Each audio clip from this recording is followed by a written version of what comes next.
industry session on artificial intelligence and robotics, bridging the gap between academia and industry.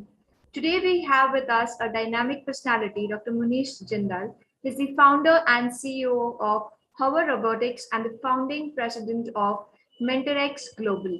He is the one who has launched the concept of hoverboards, Autobots, and mobility robots in India. Being the pioneer in the hoverboards in India with more than 600 awards under his hood, Hover Robotics is the #1 brand in India featured among the top 5 in the world. That's a great achievement, sir. With more than 20 years of work experience, Dr. Jindal holds a PhD in robotics and artificial intelligence from the USA. He's been honored with many awards, which include the highest civilian honor, Karamveer Chakra by the United Nations, Promising Indian of the Year of the year 2019, Noble Asian of the Year 2018, Human of the Year 2017, and many more under his credentials. So AI has been there in every sector and every domain that you name in. Today's session aims to understand the applications of AI in the industry and bridge the gap between what the students learn in the academics and what actually is being implemented in the industry. So without wasting much time, I would like to hand over to you, Dr. Munish Jindal, for the further session.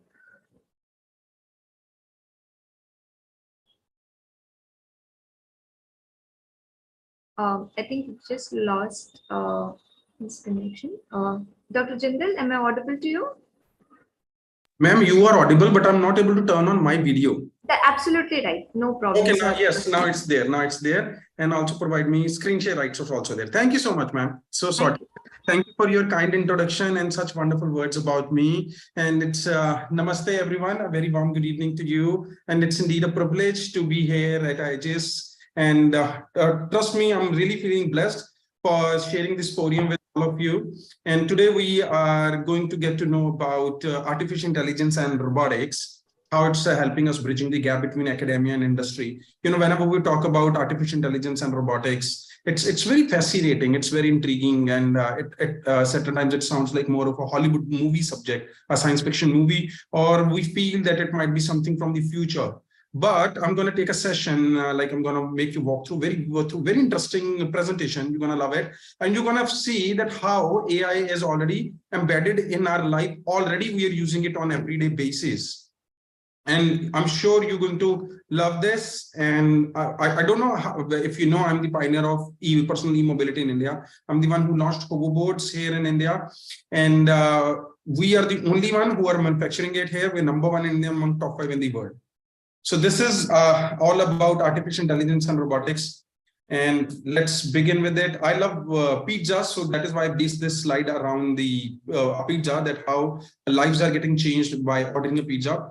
When we order pizza, what we do? We just call up and it's like, hi, is this Pizza Delight? Google is, no, sir, it's Google Pizza. What? Seems like I've dialed a wrong number. Sorry.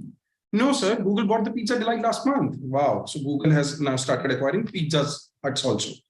So yeah, I'm like, yeah, I really want to order a pizza. And they're like, you want your usual, sir. My usual, how do you know? Wow, I'm so happy that they know me. And they're like, as per our caller ID data sheet, last 12 times you order 3 cheese and capsicum pizza. And I'm so happy, you know, that yes, I really want it. And that's like, shall we suggest you sun-dried tomatoes and gluten-free crust?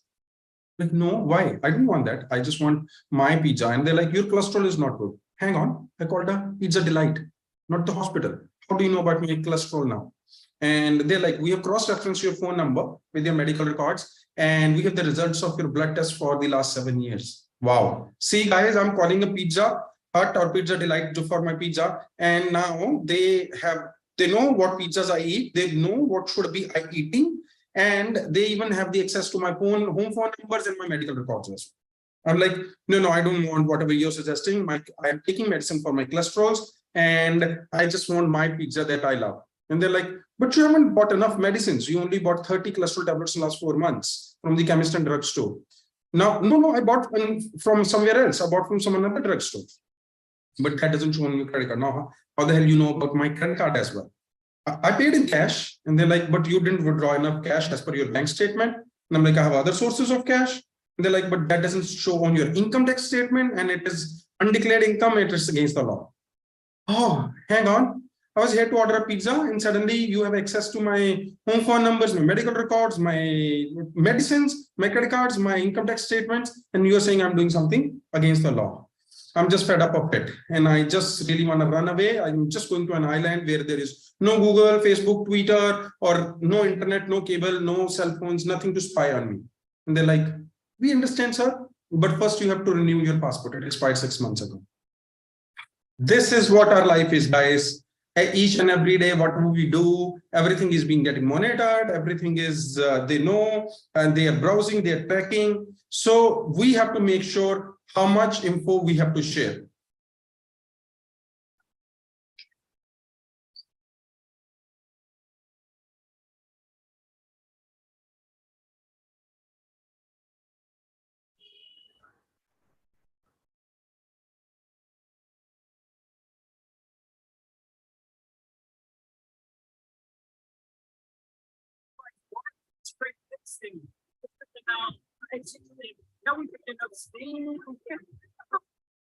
So on your screens, you're seeing a human being flying. This is what we are working on now. We are going to, yes, you heard it right. We're going to make each one of you fly. And it could be possible that next time when Misbah ma'am or Nida ma'am, they invite me for a session. And I say, rather than the virtual one, I'm coming flying. Flying overboard, where each one of you, you're going to fly in the air. And this is a real video. We're not showing you concept. This is a real video made. So this is how AI and robotics, they from the virtual to coming to real world, real life. And artificial intelligence is so smart that it can even identify your personality just through your eye scan, just through your retina scan. It can let you know what kind of human being you are, what are your personality traits, and it can even let you know that what kind of future career path you should be opting for. And same is used for our facial spatial mapping, where AI is used to check our personality. And the same way, you know what happens, like in larger organizations, what they're doing to hire a candidate, normally it's an interview. You know what, now they are putting them in an AI environment, whereby just through their spatial facial mapping or through their body reactions, through their eye scans, they get to know that what kind of personality traits this human being holds. And supposedly it could be possible that that guy is applying for marketing department. But through AI, they will get to know that this human being would be a better fit into the finance department. So that is how AI is helping us big time. Right now on your screens, you are seeing a kid and a robot. They're doing identical actions. You might be thinking the kid is copying the robot, but it's the other way around. The robot is mimicking the actions of the kid. That is called body reflexes. A robot is identically doing as the kid is doing. That is why we need to do create a platform where the youth, the parents, the educators, the industry, they all come together at one platform. And kudos to IGs for making it possible, whereby they are making the students, the educators, the industry holders available at one platform.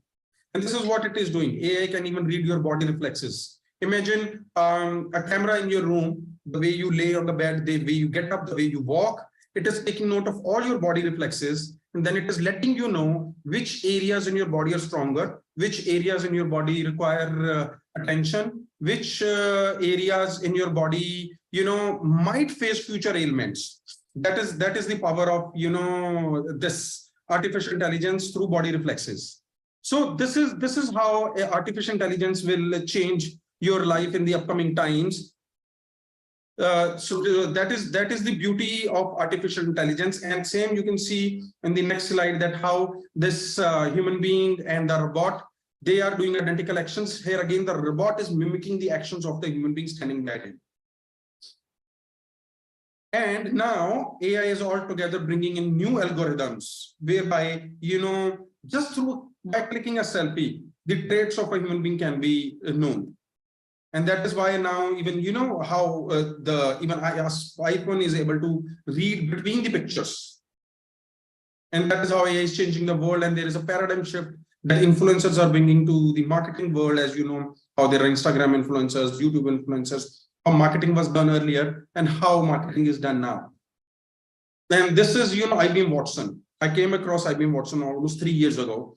It can visualize your personality data. It is a very smart program developed by IBM, and it can speak any language in the world. It has answers to anything possible in the world, and it can let you know what kind of human being you are. So with that, we are entering a brave new world of mind, mental, computing intelligence, which is altogether going to open the doors to a new world, and where we have to, which would be more easier, more comfortable, much better. All we have to do is deploy the technology rightfully. And hand in hand goes the data sciences. It is currently the reigning technology that has conquered the industries around the world. It is one of the biggest breakthrough we have achieved in terms of in fourth industrial revolution today. So data science is dependent on big data. It is a data-driven society whereby data analysis, or you can say big data or data science, goes hand in hand with artificial intelligence and robotics. And that is why, and it helps them to make careful decisions. And data science and artificial intelligence is helping us decode future. So whenever we talk about artificial intelligence, certain times we feel that whether it's a form of an intelligence or a type of a technology or a field of study, if you put together intelligence, technology, and a study, all together makes the complete universe of artificial intelligence. Here's a video whereby you're going to see that how artificial intelligence is driving the future economy. There are a few world leaders. Let's Mr. Bill Gates, the founder of Microsoft, who says whether it's Google, Facebook, Apple, or IBM, or any given company, they are using AI and they're moving at a very fast pace by the use of artificial intelligence. And he says that with the software, with the artificial intelligence, with the robotics, we can solve any given problem in the world. And same is if you talk about any given leader, whether it's Mr. Obama, the ex-president of US, or Mr. Tim Cook, as right now on your screen, CEO, they all believe the same. So what exactly is artificial intelligence? We humans, we are naturally intelligent, right? We have our natural brains, we have thinking power, we have power to do things. So what is artificial intelligence? It is like when we solve the intelligence. Okay, we solve the intelligence, we have created something, that's fine. But what to do by solving intelligence? Use it to solve everything else. Yes. So it is like smart machines producing smarter machines. So here right now you're seeing a video that is being shot at BMW manufacturing unit. And earlier how cars were made, like they were man-made. The entire body shell of the car would move on an assembly line where the laborers, or the wagers, they will fit in the engine, the tires, the steering rack, lights, wiper blades, seat belts, everything.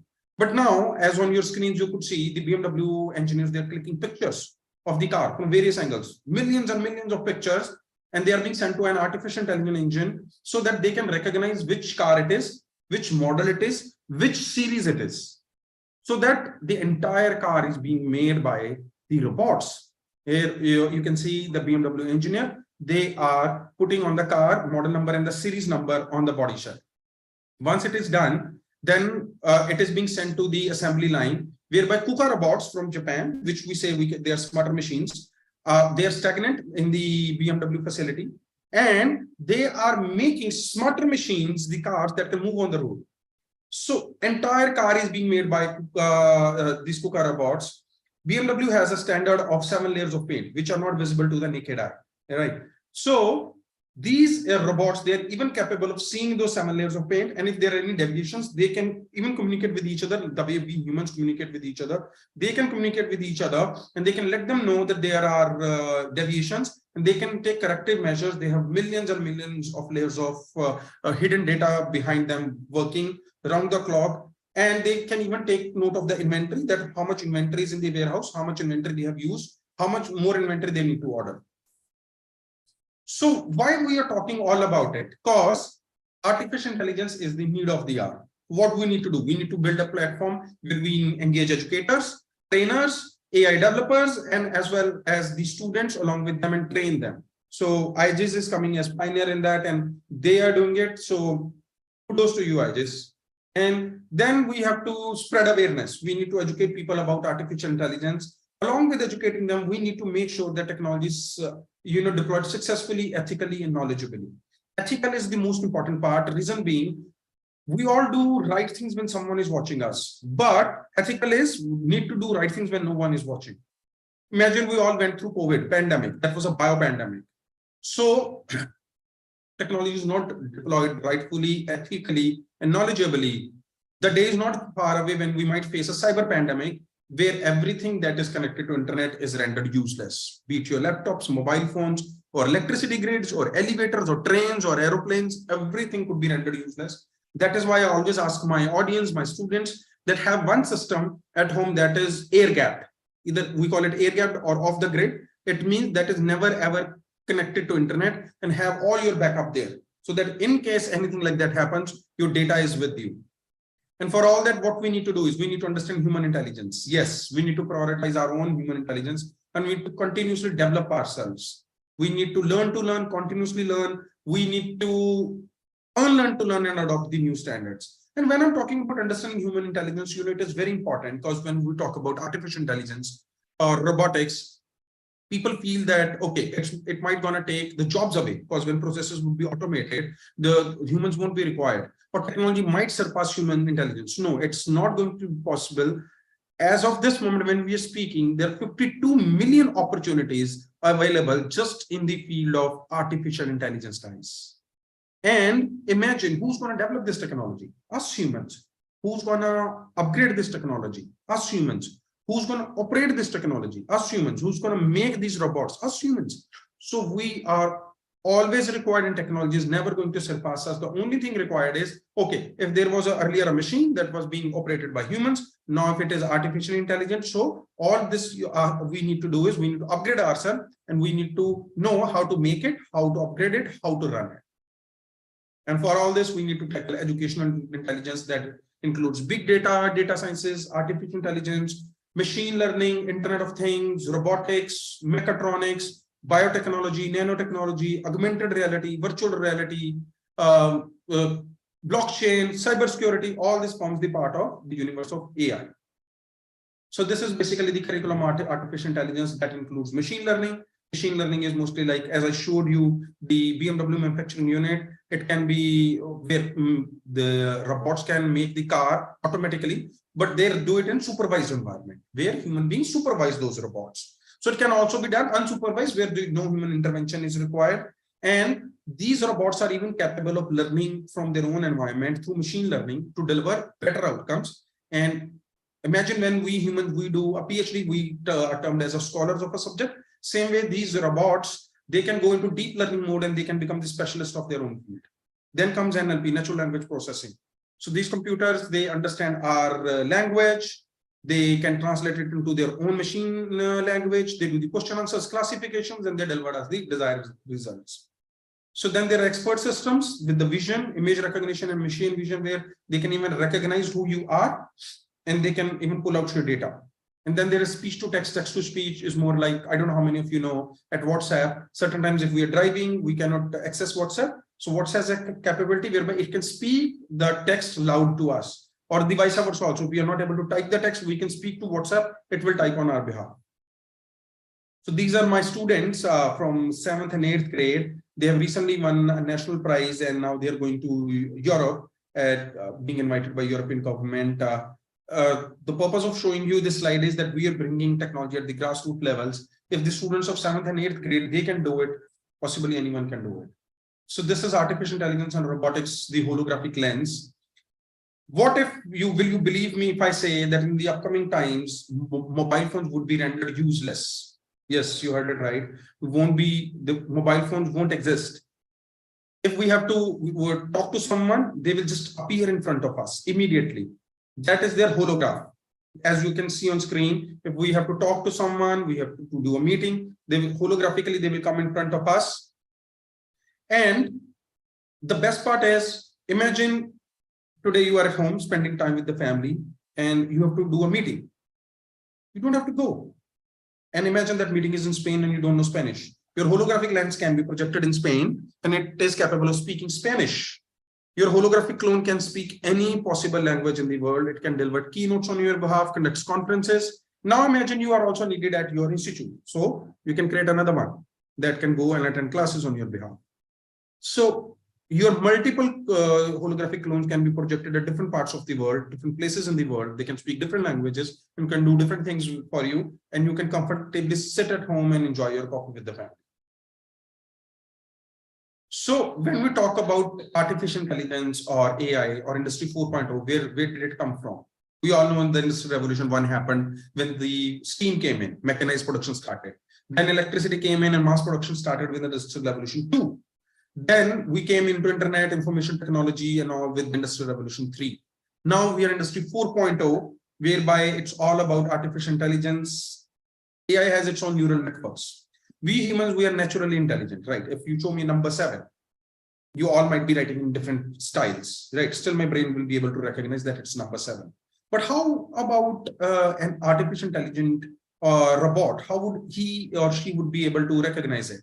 Because they have neural networks, there are millions and millions of layers of hidden data behind them, and they are even capable of recognizing even at faster pace than us humans. And when they are equipped to robots, equipped with the machine learning, they can do anything possible in the world. But why we're talking about it? We are talking about it to solve the problems around. Yes, why this Industrial Revolution 4.0 happened, or why AI came into existence to solve the global problems. Whenever we face a problem, what is our first reaction? Oh, why doesn't someone do something to solve this problem? So my question is, why don't you do something to solve this problem? Any problem you face, if you try to find a solution, it's the next unicorn idea. It's the next datacon idea. Yes, any problem you try to solve is the biggest idea in the world. So AI comes handy. Now you have access to the knowledge, you have access to the internet, you have access to the artificial intelligence, robotics. So it makes it easier to solve the problem. Then comes the cybernetics. Cybernetics is the new communication channels whereby these AI equipped engines, machines or robots, they can communicate with each other the way we humans do. They give feedback to each other if there are any deviations or they need to take any corrective measures, they do it. So altogether making artificial intelligence a fulfilled approach. So AI is in each and every sphere of our life. We are using it every day. Though I'm going to quickly showcase you the most frequent use cases like image analysis. So image analysis is that artificial intelligence can recognize us through the image. Like what happens when we upload a picture. Like supposedly now you in the session, if I click your pictures, right, and put it on Facebook, you will receive a notification that Dr. Jindal has uploaded your picture. What do you want to do? So how does Facebook knows now that I have uploaded your picture? It is through image analysis. If you have ever uploaded your picture on internet, what Facebook has done, it has assigned an artificial intelligent algorithm behind it, right? So they have converted into computer language. So when anyone uploads a picture, there are billions and billions of algorithms that run behind their picture. When that algorithm matches with your picture, they got to know, oh yes, this is you. And till of lately, Google Photos, they were offering unlimited space for storing your pictures on Google servers. Reason being, now image analysis has gone far behind. It can not only recognize you, it can even see what colors of clothes you're wearing, what brands you're wearing, who you're hanging out with, what car you're driving, what is your background, what books are behind you, or where you're traveling to, each and everything through a picture. So it was more about data collection so that they know what kind of human being you are, what your personality traits are, what brands you wear, what is your spending power, what car you drive, so that they gather more and more information about you. So that is one part of image analysis. Then comes the virtual assistant. Right, I'm sitting here taking this session. Same moment, if you go to my website, www.hoverrobotics.com, you can talk to me. Now, how is that possible? That the same moment when I'm delivering the session, you talk to me. We have a virtual assistant called TDO deployed on our website that would talk to you on my behalf and give your feedback to me. So it is this way we can make ourselves available at multiple places. Then comes the predictive analysis. This is very interesting. Right now, what happens when we do a shopping, we just go and we go browse things, put it into cart, choose the payment method and buy it. So predictive analysis is when you're browsing, they're tracking. Most of you would have received this notification that, hi guys, this website is using cookie. Please accept the cookie for a better experience. Believe me, whether you accept that cookie or not, the experience remains the same. It is more like they are sending it as a tracker. It is more like if we give maybe a kid, maybe some cookie, and to seek some information out of that. So imagine you want to buy a shirt and you're browsing and a yellow shirt comes in, you don't spend much time on it. A black shirt comes in, you close it, and a blue shirt comes in, you start browsing it. And a shirt comes in 500 rupees, you just closed it. Then shirts start showing in 10,000 rupees, you're not interested. Then shirts start showing in 2,500 to 4,000. and you're browsing it. So now, even before you have made up your mind what you're going to buy, system knows that you're going to buy a blue shirt of your size, could be medium, and in the range of 2,500 to 4,000. Now imagine you walking down to a mall. As soon as you reach at the door of the mall, they're like, "Hi, Nida ma'am." And you're like, "Hang on, how do you know me?" Because they are like, because through the image analysis, the camera, they clicked your picture. Through the image analysis, they know who you are. And as soon as you walk into the store, they start showing you blue shirts in the range of 2,500 to 4,000. Now, how do they know it? So they pulled your, browser history. Through your browser history, they know this is what you want. Now, okay, you like the shirt and everything, and you are not comfortable with the pricing.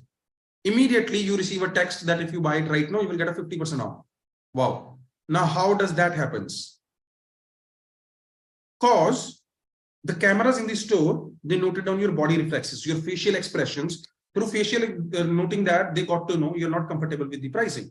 And they sent you text, but how do they have your number? Because you use your number to verify your Facebook account. From there, they pulled your number. They sent you the text that 50% off. Now, in the future, we won't see a flat 50% off or flat sale in the stores. It could be possible that 10 people buying same product from the same store at 10 different prices. Now, predictive analysis is going to next level. So as I was telling you, how do we shop? We just go to maybe to Amazon.com. We select a product, put it into the cart, select our address, select the payment method, and get delivered to you. Now, through predictive analysis, you know what Amazon is doing. When you're browsing things, they got to know that you would be interested in buying this. Through drones, they're delivering that product to your rooftops. And you can mute yourself, Prateek. Can you kindly? Sorry, sir. That's all right, Prateek. Thank you. So what Amazon is doing, it is delivering those products to your rooftop. If you pick up the product, you keep it longer than 3 days, the amount would get deducted from your account. If you don't want it, put it back on the rooftop, they will take it back. This is a pilot project, they have already started it. So in future, it's more going to be like you're just browsing through the product and it's getting delivered to your rooftop. And then machine learning has already told you these robots, they can learn from their own environment. NLP is very interesting, natural language processing. The right example is Alexa or Google Home. Now we are like, "Hi Alexa, how are you? Alexa, how's the weather? Alexa, read the news. Alexa, play my favorite music." So we're talking to Alexa like we're talking to a friend, or like me, we're talking to Prateek. So, but how's that possible? You know what, Alexa? Alexa is just an ordinary speaker. The speaker that is like from say, from past 50 or 100 years into our transistors, into our radios, into our stereo system. Same speaker, but now we are talking to a speaker. How is that possible? It is just because it has become artificial intelligent. It can understand our language. It can translate it into its own machine language, and it can deliver us the desired outcomes. Then comes the self-driving technologies. I'm going to showcase you. So here's a self-driving car. And I came across one in 2016. I was in Hong Kong. I was standing on the roadside. Self-driving car automatically comes in, stops. Its door popped open. I sat in the rear seat. The car picked up my destination location through Bluetooth from my phone, and it dropped me by using the optimal route. Optimal route is, it could be longer one, not the shortest one, but that will make me reach quickly. As you can see, there is no one in the driver's seat. Everyone is sitting in the rear seat. These cars, they know the next red light camera. They know the speed limit. They know the pedestrian crossing. They know how many people are walking. They know the another cars around. Most safest way to, commute. And the future is not far away when each one of us would be driving these. Then AI is in medicine as well, that I'm going to showcase you. It is helping treating patients big time, doing surgery through the robots. And altogether, AI has Internet of Things, cloud computing, cloud servers, robotronics, mechatronics, augmented reality, virtual reality, big data, data sciences, crypto, blockchain, cybersecurity. All this is Industry 4.0. So now this I'm showcasing you is a MindSphere that has been developed by Siemens. So any manufacturing unit you talk about, maybe it's nuts and bolts, or maybe aerospace, or shipping, or trains, or maybe simple lighting, fans, air conditioning, any industry you talk about, this MindSphere can be deployed. And the best part about MindSphere is it is backward compatible. Backward compatible means even if the industrial unit is 100 years old, still it can be deployed into it. It takes charge of the entire manufacturing line, quality as well, quantity control. So what Siemens has done is they have made very tiny sensors that can be installed into the existing manufacturing line, and then everything can be controlled through the systems. So now artificial intelligence is big time into sports as well. So imagine you want to learn a new sport, maybe badminton, or maybe tennis table tennis, or maybe golf. So I use it in golf. So imagine you want to learn maybe badminton. Your mobile phone with one app placed in one of the corners of badminton court, and it is taking note of all your activities, that how you stand, how you are doing holding the racket, how you are servicing, how you twisted your wrist, how high you jumped, and taking note of all the activities of your opponent as well. And then it is letting you know that how strong your opponent is, where you were weak, what you need to improve. Yes, one app can help you in everything. I use it in golf. I can play golf maybe in Delhi, but I don't know, like maybe in Bangalore and Hyderabad, how the golf courses are designed, or maybe in US. And what's the length of the grass blade? When playing a golf, even the length of the grass blade matters. What kind of wind is blowing? So these apps, they let me know what kind of weather is there, what kind of wind is blowing, how the fairway is turning, and I could be the pro at my game. What you're seeing on your screens right now, they are the pills or the tablets or the capsules that we take when we fall sick, right? What happens when if we have a fever? We go to doctor and they give us paracetamol 3 times a day for 3 days, or if we have sore throat or cold cough, they give us antibiotics for 7 days, 3 times a day. So we have to remember those medicines and we have to take them on timely. Or imagine senior citizens who have high BP, low BP, diabetes, they have to remember them, and if they forget, they are in trouble. Now imagine a robotic pill going inside your body and staying there for a day, a week, a month, a year. Yes. And delivering you timely doses. You never ever have to remember your medicines ever again. You will not fall sick.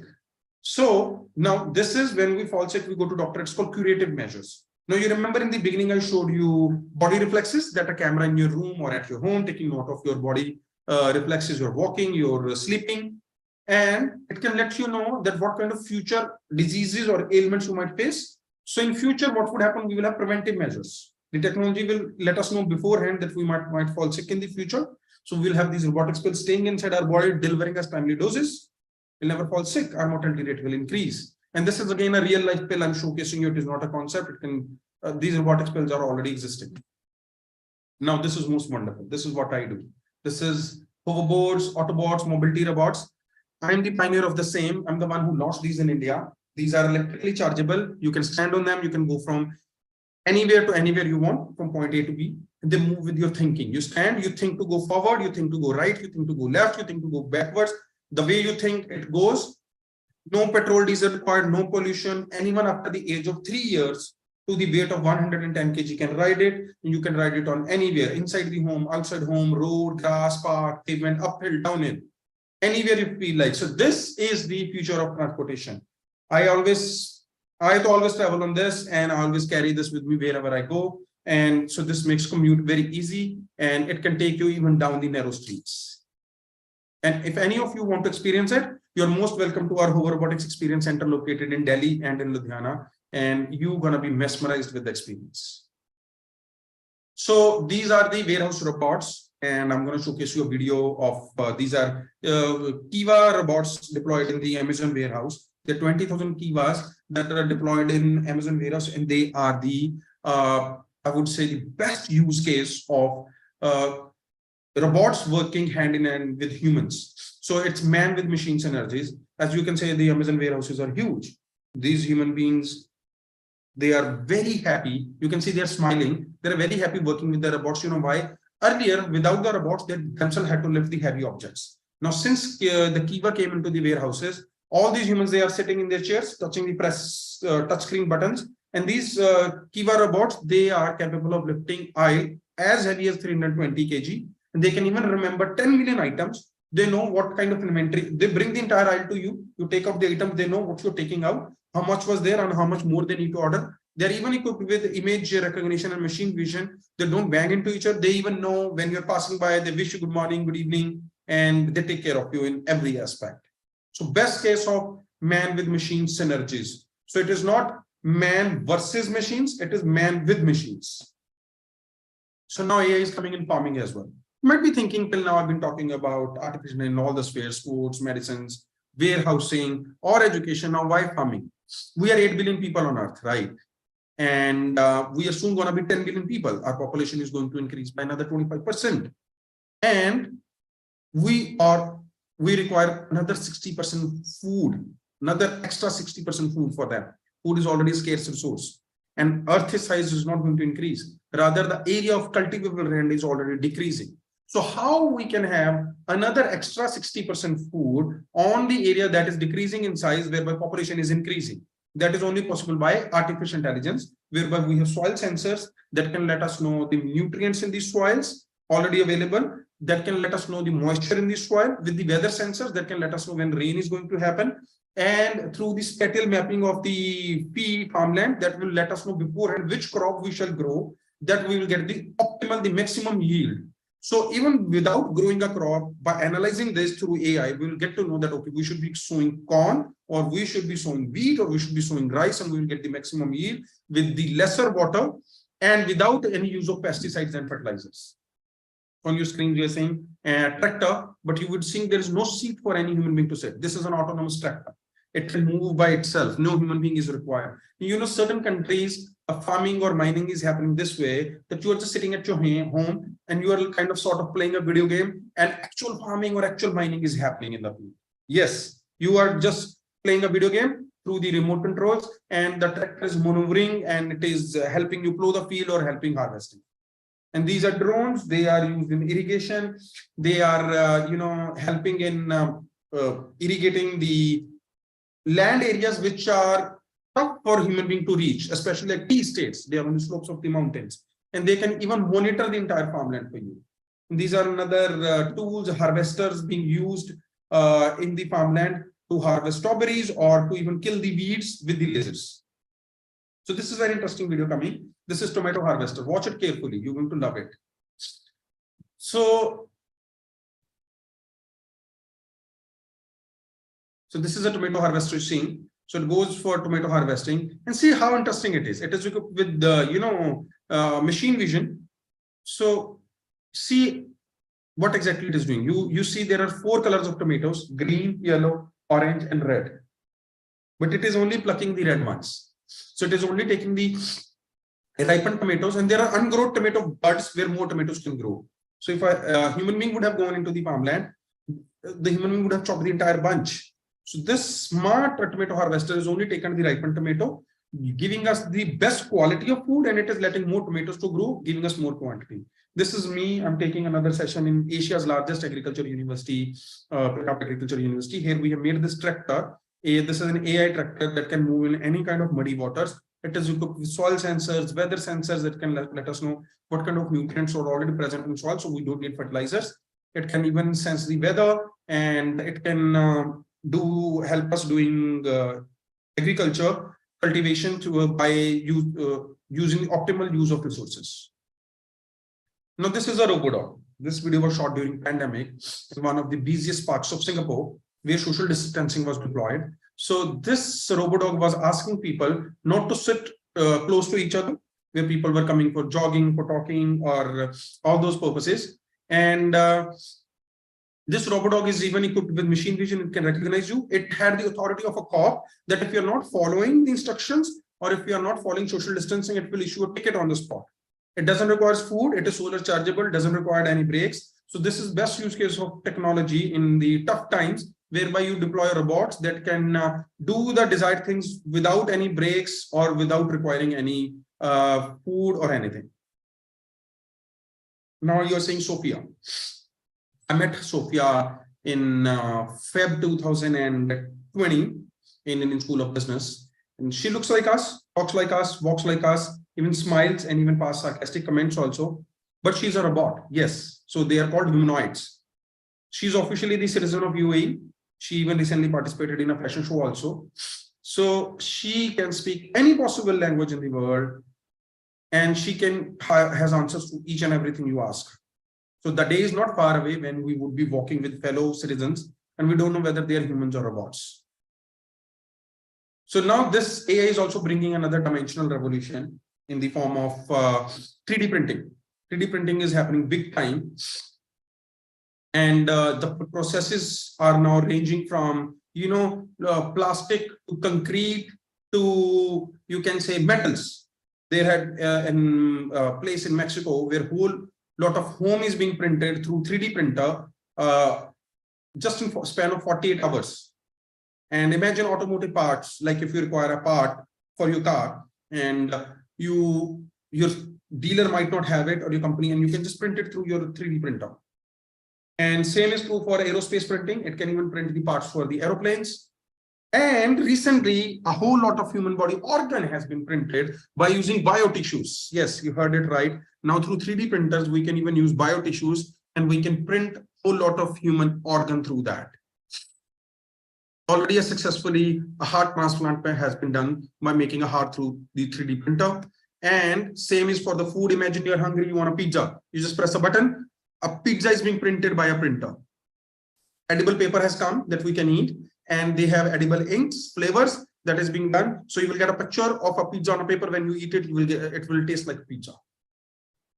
The same is true for medicines. Even now, imagine you can consult a doctor online and you have a fever, they issue you a generic medicine like paracetamol or cetirizine. There are generic salts in the printer. It can, the doctor is giving you prescriptions and you're wondering, and immediately a pill comes out of the printer and you can take it and you get well soon. Same is true for musical instruments as well. A whole lot of, concert has been done in Sweden where all the musical instruments, they were done through the 3D printers. And the best part now that I'm going to take is this 3D printers, printing 3D printers. Yes. I don't know how many of you seen iRobot, where robots were making more robots, or we really ask that can machines replicate? Yes. We are in the era where machines have started replicating itself.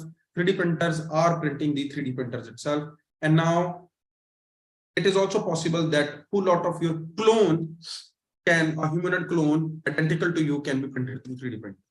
So are you ready to write the future? If yes, then you have to make your own action plan and you have to write your own future. Thank you so much. I open the podium for question answers. You feel free to shoot any questions on me. Thank you. Thank you, Dr. Jindal. That was one that you've told or spoken about wonderful use cases. So my first question to you, I'm sorry, I'm making the participants wait. So my first, since you come more from the robotics background, okay? So people have seen more of AI and data science when it comes to data, the examples that you've shown. So I would like to know from you, what are the skill sets that you look at when you want to hire somebody in your AI team or data science team for the robotics domain? Okay. So the most important part is, see, data is everywhere. It is all about data, data, data. And the way the data is being collected, it is very, very tough to monitor the data. So the skill set that required is we should be knowing what is relevant data and what is irrelevant data. One, that is most important. Second is how to monitor that data. Two, third is how to extract information out of it. That is, and then we need to know data analytics as well. That if something is going on, we are monitoring it, we are analyzing it. So these are the few skill sets that we look forward for into a person. Cause if you ask me today, upcoming time is all about data sciences, totally and purely. Cause each and everything, if you were focusing on my first slide that I showcased, that how each and every movement, even our eyeballs, that what we look at, what we are watching, even the TVs now are capable of taking data about what programs we watch, how much time we're spending on TV, what commercials we watch, even what we're typing, even our keystrokes are being tracked. So time is all about data, data, data. So if you know, even there are people who might feel that, okay, this is not the field I might be needing, this is not my thing. But what I say, each and every human being need to know something or the other about data, only then you would be able to survive.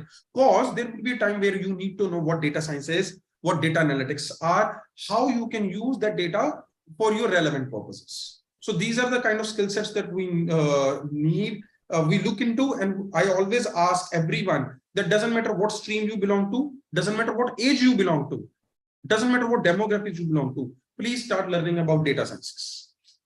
Absolutely. So we are into the batch that the students who are currently attending your session. One of them have almost completed their data science course, and the other, yeah, and the other they would be going for placements soon in the coming weeks. And the other batch, they are still in their process. They are midway through the process of data science. Wonderful. This was a very interesting use case, robotics with, artificial intelligence, because majorly we've been focusing on, finance, how data science is used in finance, how it is used in health tech. It's been used everywhere. It's everywhere, ma'am. If you ask me in the healthcare, okay, recently an experiment was done in US. What they did was they collected the data of the X-rays of the pneumonia patients. Okay, right? They showed it to the top 5 radiologists they invited Yes. across the world at one place, and same time they showed it to the system, right? So the system, AI system, punched it the data along with those radiologists. So now, if you talk about that data was so important because by collecting the data and studying the data, they could know that if in future how pneumonia would look like, or even the upcoming patients where the symptoms are different, they can study from the previous cases. So you talk about data, data is in every field, whether it's sports or healthcare or food or aerospace or windmills, anything you talk about, data is everywhere. Even in the shopping, even you and me are we are just individuals. Data is required for everyone. We're just contributing data each and every millisecond, what we can say. Yes, ma'am. Participants, do we have questions to Munisa? Hello, sir. Hello, Tejas. Hello, sir. This is like a topic in long in debate from very long period of time. But I would like to ask, as a entrepreneur and working in robotics field, what is your perspective on potential impact of robot on future of humanity? Like, what do you think there is a possibility that robot could eradicate the human race or take over the world, like we see in movies? Wow, that's a wonderful question, Tejas. Tejas, see, why these technologies, robots or data sciences, they are existing is to make our lives easier, to make our lives much more wonderful and comfortable.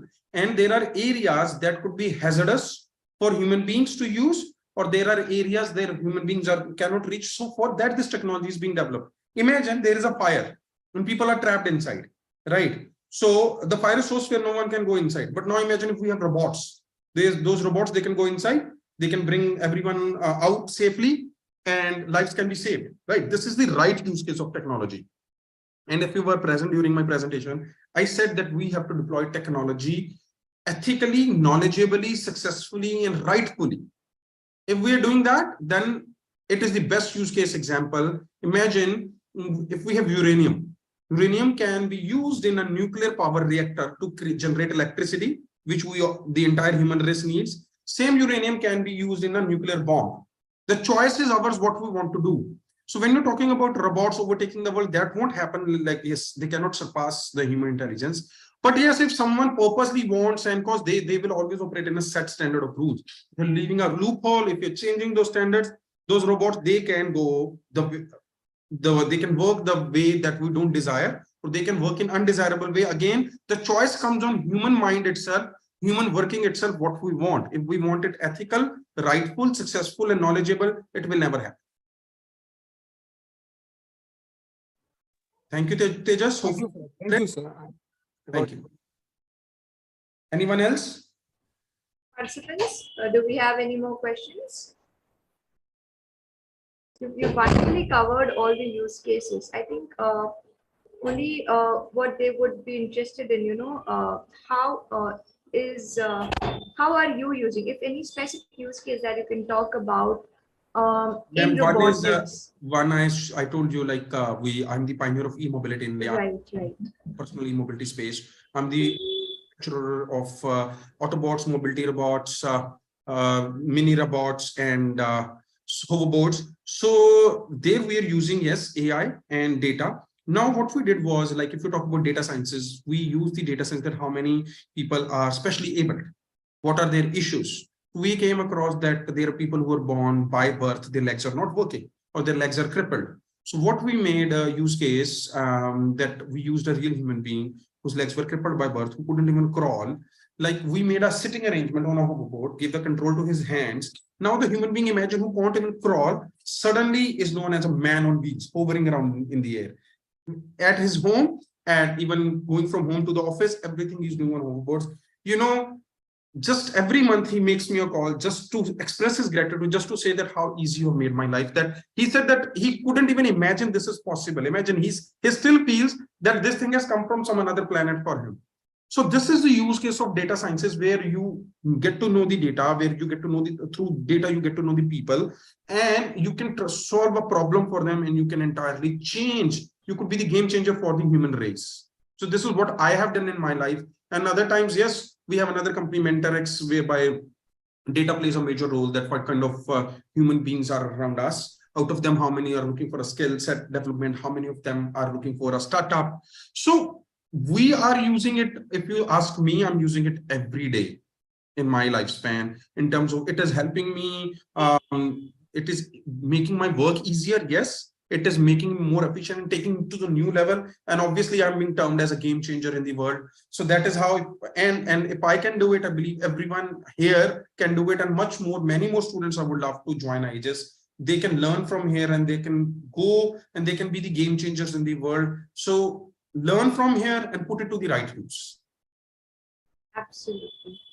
Uh, Definitely what you've spoken is, I really want to give you, kudos to IGs, ma'am. The things you're doing, as I can see, read behind you, School of Data Science and School of Cybersecurity. These are the two. We always say these are the two most important, foundation stones. People say they are pillars. I say no, they're not even pillars. They're the foundation stones of the today's world where we're standing. Because one is everything is about big data that we have already been talking, and the cybersecurity is most important to keep yourself safe, to keep others safe. That is how I showcased even in the first slide, that how they have each information of each and everything. So you need to know what you need to upload it online, right? What you need to. So certain times, in the US, one of the cases that happened, that there was this couple, they uploaded that they're going on holidays somewhere, and so they're, and there's no one's going to be home. They click the picture of their home, that this our beautiful home, we are missing it, is laying abandoned for a week. Burglary happened because someone read it. Okay, they were like, the couple is enjoying holiday. So now you have to be, you need to know a presence of mind, that how you have to keep yourself safe. So that is where cybersecurity comes in. So this is one of the parts. So I'm really want to say congratulations to IGS, that you are taking care of these two important foundation stones of the society that we live in. And I'm glad that you're doing this. thank you so much. Participants, do we have any more questions? Yes, ma'am. Pratik this side, sir. Hi, Pratik.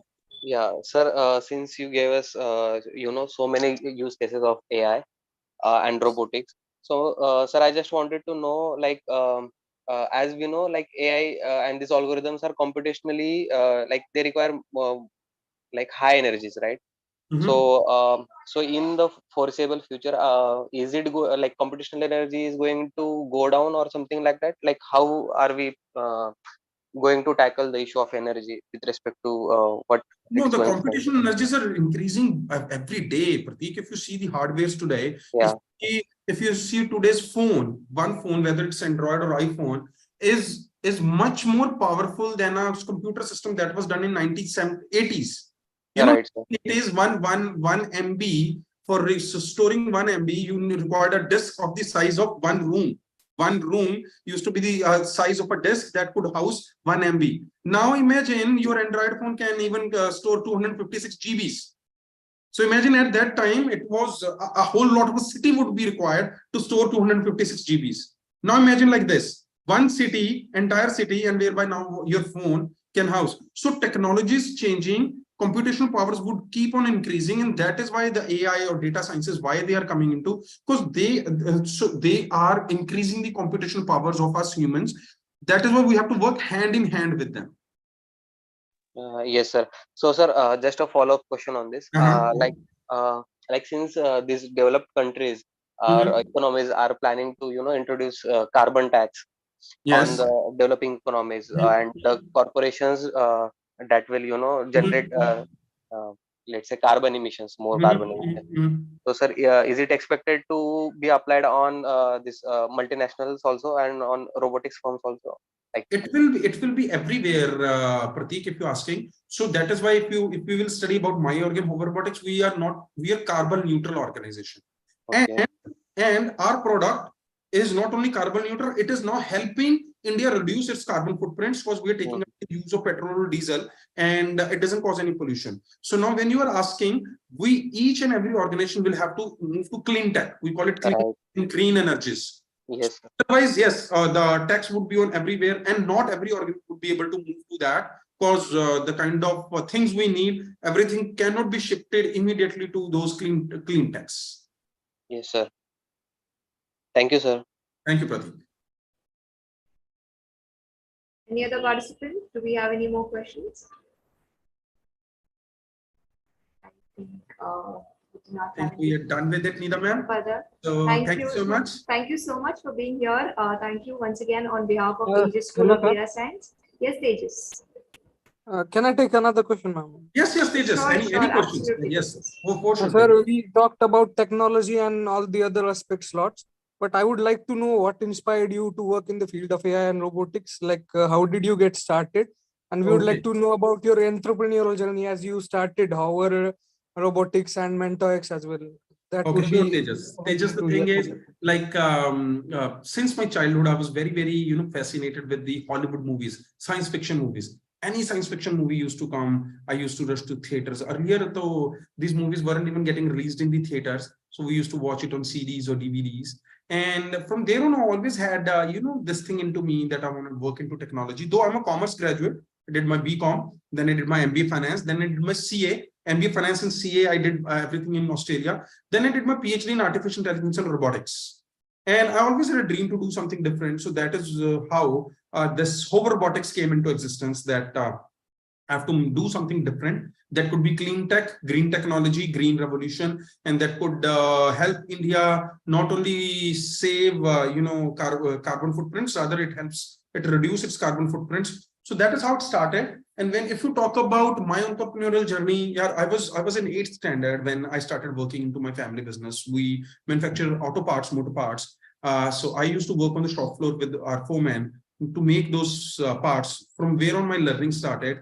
Then I moved abroad, studied, did 2 jobs. I was offered a green card to Australia, permanent residency, I mean, and as well as a 60 lakhs package. I rejected everything, that whatever I'm going to do, I will do for India. I came back to India and launched my company. I started Hover Robotics with 35,000 rupees. Why I'm mentioning this amount is, certain times, so many of you might have startup ideas, but your ideas, you keep on sitting just in the weight of funding. So I made a few prototypes. And in 2015, when I made the hoverboards, people had no clue about hoverboards.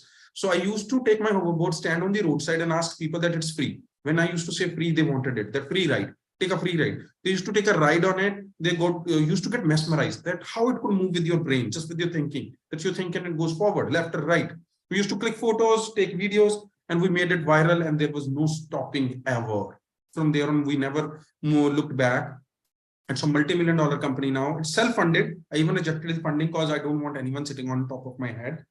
And from there on, for this company, I'm still borrowing technology from US. So I had a notion, why not to develop technology as well in India? So I started taking artificial intelligence and robotics workshop for the kids. I'm the first human being on the entire earth who has ever done a conclave of artificial intelligence and robotics for the kids. And I'm the first one to do an entire fashion show on hoverboards.